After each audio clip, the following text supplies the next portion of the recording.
I asked my dad for a new sweatshirt, and his reaction broke my heart. I'm a 16-year-old boy, and like most teenagers, I have my wants and needs. My dad is 37, and our story is a bit different from most families. My dad never graduated high school, he lived in a bad neighborhood and got in with a bad crowd. He then spent a few years in prison. At the age of 21, my dad had me with my mom.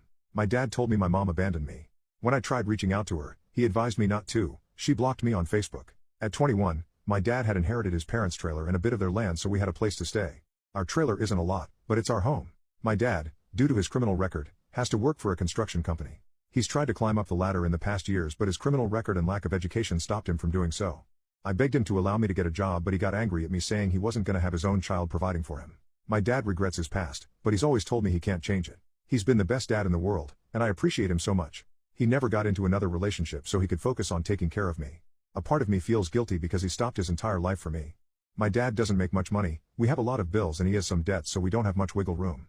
Last time I got brand new clothes was on my 15th birthday. My dad took me shopping at Walmart with his stimulus check. I got a bunch of clothes. However, I guess you could call me a late bloomer, and I outgrew most of them. Mainly the shirts, because my shoulders broadened out and it began hurting and stretching my clothes. I tried stealing some from the lost and found, but none fit me. When my dad got home, he made dinner, and while we were eating and watching TV, I asked him if we could buy a new sweatshirt or two. He gets this really saddened look on his face. To sum up the conversation, he explained that we really didn't have the money, and how we needed food, and he'd start putting aside some for a few months from now. I got pretty sad and disappointed and went to my room.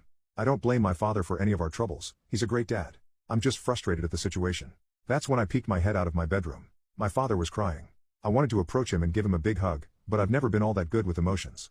I've barely seen my father cry. I just went back to sleep. My father had been very adamant on me staying in high school, and I'm a good student, I get mainly A's, and I intend to go to college. Tomorrow I'm gonna write my dad a note and leave it to him before I go to school. I'm still deciding what I'm gonna say because I'm still crying a little, but here's the gist. Hey Dad, I just want to thank you for everything you've done for me and all the sacrifices you made. I promise when I'm making a lot of money after college, we'll get out of this trailer, and move into a big house. You can have all the Xbox games you want and finally have the childhood that was taken from you. I understand that everything you've done was to give me the things you never had, and I'm eternally grateful. Thank you for everything. I love you, Dad.